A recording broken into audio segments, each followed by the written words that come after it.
Assalamualaikum warahmatullahi wabarakatuh. Nama saya Rahma Epdelia Solihah, NIM 03222040. Di sini saya akan mempresentasikan materi yang berjudul akhlak tercela. Yang pertama, kita akan membahas pengertian akhlak tercela. Akhlak tercela atau akhlakul mazmumah yaitu golongan akhlak atau tindakan buruk yang harus dihindari oleh setiap manusia. Akhlak mazmumah ini harus dijauhi karena dapat mendatangkan mudarat bagi diri sendiri maupun orang lain. Pengertian hubud dunia merupakan suatu keadaan seseorang yang mengagungkan urusan dunia sehingga membuatnya mengabaikan perkara akhirat dan lalai untuk berbuat taat kepada Allah. Ciri-ciri akhlak hubud dunia. Yang pertama, menghalalkan segala cara untuk mengumpulkan harta benda tanpa memperhatikan halal haramnya. Kedua, kikir atau pelit sehingga tidak mau menyedekahkan harta maupun mengeluarkan zakat. Yang ketiga, tidak puas dengan apa yang dimiliki sehingga bertindak serakah dan tamak atau rakus. Yang keempat, menganggap dunia sebagai tujuan utama, bukan sebagai sarana mencapai kehidupan akhirat. Bahaya akhlak hubud dunia adalah dapat menggelapkan hati dan menjauhkan diri dari Allah. Sifat ini merujuk pada rasa obsesi berlebihan akan gemerlap dunia, hilangnya kelezatan, kenikmatan, kemanisan dalam beribadah. Akan hilang pula suatu perasaan sikap dan perbuatan yang baik kepada orang lain.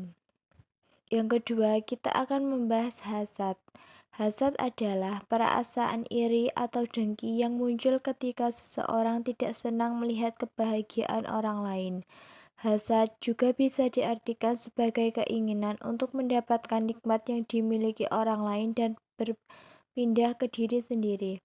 Ciri-ciri hasad: tidak senang melihat orang lain bahagia, sering membicarakan keburukan atau kekurangan orang yang didengki, menghindari memberikan pujian atau pengakuan terhadap kebaikan orang lain, kesal saat melihat orang mendapatkan rezeki lebih atau prestasi tertentu, memberitahukan kesalahan pihak tertentu di ruang publik, tidak terima jika pihak lain menerima pujian karena kinerjanya lebih baik, sering mencari-cari kesalahan orang lain, senang dengan kekalahan saudaranya.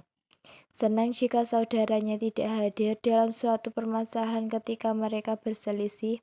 Dan yang terakhir, senang dan lega jiwanya apabila saudaranya dicela atau dibicarakan aibnya. Selanjutnya, bahaya hasad. Yang pertama, menghancurkan amal kebaikan. Sifat iri akan menghapus pahala amal ibadah yang telah dilakukan, merusak hubungan sosial. Orang yang hasad cenderung tidak suka melihat orang lain berhasil, yang pada akhirnya merusak hubungan persaudaraan, membuat hati tidak tenang. Hasad membuat seseorang terus-menerus merasa cemburu dan tidak puas dengan apa yang dimilikinya, sehingga hidup dalam ketidakbahagiaan. Selanjutnya kita akan membahas takabur ujub. Apa itu takabur ujub?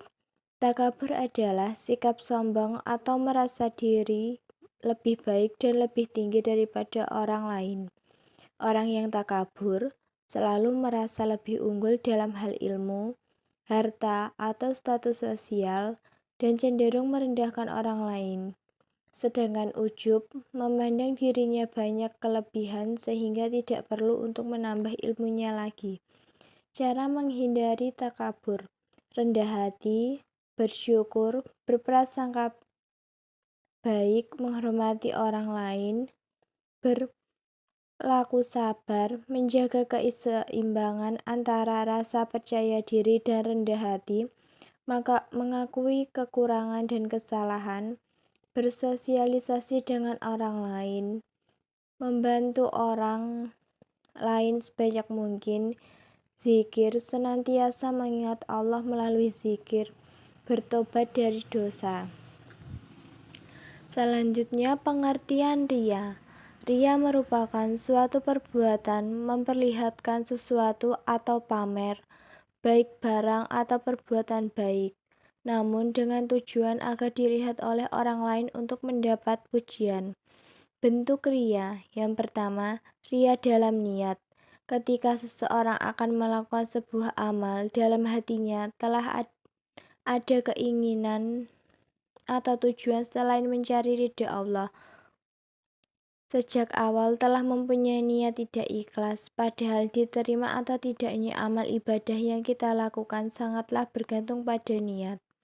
Yang kedua, ria dalam perbuatan. Ria dalam perbuatan adalah ketika kita melakukan sebuah amal ibadah, ia berharap mendapat perhatian dari orang lain. Kadang-kadang berlebih-lebihan di dalam melakukan ibadah tersebut. Bahaya ria. Yang pertama, akan merasa hampa dan kecewa dalam batinnya apabila perhatian atau pujian yang ia harapkan ternyata tidak ia dapatkan. Kedua, muncul rasa tidak puas terhadap apa yang ia lakukan. Ketiga, muncul sikap keberpura-puraan. Yang terakhir, terkena penyakit rohani berupa gila pujian atau gila hormat. Bisa menimbulkan pertengkaran apabila ia mengungkit-ungkit kebaikannya terhadap orang. Selanjutnya, yang terakhir, cara mengatasi ria. Cara mengatasi ria yang pertama, memfokuskan niat ibadah bahwa ibadah kita hanya untuk Allah. Hindari sikap suka memamerkan sesuatu yang kita punya, karena pada hakikatnya yang kita punya itu hanyalah milik Allah. Tidak menimbulkan kecemburuan sosial bagi orang lain, saling menasihati dan mengingatkan jika di antara kita ada yang berperilaku ria. Membiasakan diri bersyukur pada Allah, melakukan ibadah dengan khusyuk, baik di tempat ramai maupun di tempat sunyi. Yang terakhir, senantiasa berzikir kepada Allah dan selalu berlindung kepada Allah agar kita dijauhkan dari sifat ria. Sekian presentasi dari saya, semoga bermanfaat. Wassalamualaikum warahmatullahi wabarakatuh.